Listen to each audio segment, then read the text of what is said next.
అయోధ్యకు రాజుగా రాజభోగాలు అనుభవించవలసిన రాముడు 14 ఏళ్ల వనవాసానికి వెళ్లి చాలా కష్టాలు పడ్డాడు.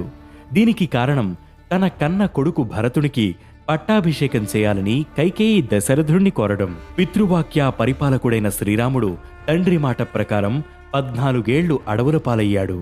భరతుడి కంటే శ్రీరాముణ్ణి ప్రేమగా పెంచిన కైకేయికి ఆ ఆలోచన రావడానికి కారణం తన దాసి మందర. రామాయణం తెలిసిన ప్రతి ఒక్కరికి ఈ విషయం కూడా తెలిసే ఉంటుంది. కానీ ఒక దాసిగా మందర పని కైకేయికి సేవలు చేయడం మాత్రమే.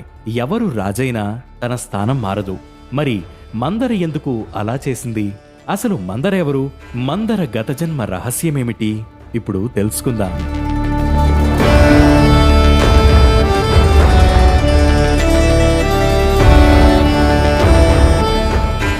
ఈ భూమి మీద ప్రతి జీవి జన్మకు ఓ కారణముంటుంది.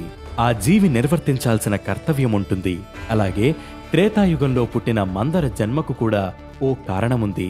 మందర గత జన్మలో దుందుభి అనే గంధర్వ కన్య. రాక్షసుడైన రావణుడు 1000 ఏళ్లు తపస్సు చేసి దేవతలు మరియు ఇతర అతేంద్రియ జీవుల నుంచి మరణం లేకుండా వరం పొందుతాడు.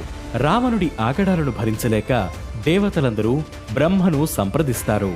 అయితే విష్ణుమూర్తి మానవ అవతారమెత్తి రావణుణ్ణి వధిస్తాడని బ్రహ్మ దేవతలకు చెబుతాడు. దుందుభి కూడా మందరగా జన్మించి రాముడికి తన కర్తవ్యాన్ని గుర్తు చేస్తుందని బ్రహ్మ చెబుతాడు. అలా దుందుభి మందరగా జన్మించింది. ఇక కేకేయ రాజ్యరాజు అశ్వపతికి 8 మంది సంతానం. అయితే అశ్వపతికి పక్షుల భాష అర్థమయ్యేలా ఓ వరముంది. కానీ ఈ వరానికి ఒక నిబంధన కూడా ఉంది. పక్షులు మాట్లాడుకునేటప్పుడు తాను విన్నది మరొకరితో చెప్పకూడదు. అలా చెబితే తాను మరణిస్తాడు. అయితే ఒకరోజు 2 హంసలు మాటలు విని అశ్వపతి గట్టిగా నవ్వాడు. అశ్వపతి అలా నవ్వడం చూసిన అశ్వపతి భార్య తన నవ్వుకి గల కారణమేంటని ప్రశ్నించింది. అది చెబితే తాను చనిపోతాడని తెలిసి కూడా తన భార్య పదే పదే అడగడంతో అశ్వపతి తన భార్యను రాజ్యం నుంచి పంపించేస్తాడు. ఆ సమయంలోనే తన 8వ సంతానమైన కైకేయిని చూసుకోవడానికి ఎవరూ లేకపోవడంతో మందరను కైకేయికి దాసిగా నియమిస్తాడు. అప్పటినుంచి మందర ప్రతీక్షణం కైకేయితోనే ఉంటుంది. రావణుడిని అంతం చేయడానికి రాముడు జన్మిస్తాడు. కాని దశరథుడు రాముడికి పట్టాభిషేకం చేసి రాజ్యాధికారమిస్తే లంకలో ఉన్న రావణుణ్ణి ఎలా చంపుతాడు అని సంభాషించుకుంటున్న కొన్ని పక్షుల మాటలు అశ్వపతి చెవిన పడతాయి. అందుకే కైకేయికి దశరథుడితో పెళ్లి చేసిన తర్వాత రాముడి కర్తవ్యం గుర్తు చేసేందుకు అశ్వపతి మందరను కైకేయితో అయోధ్యకు పంపించాడు.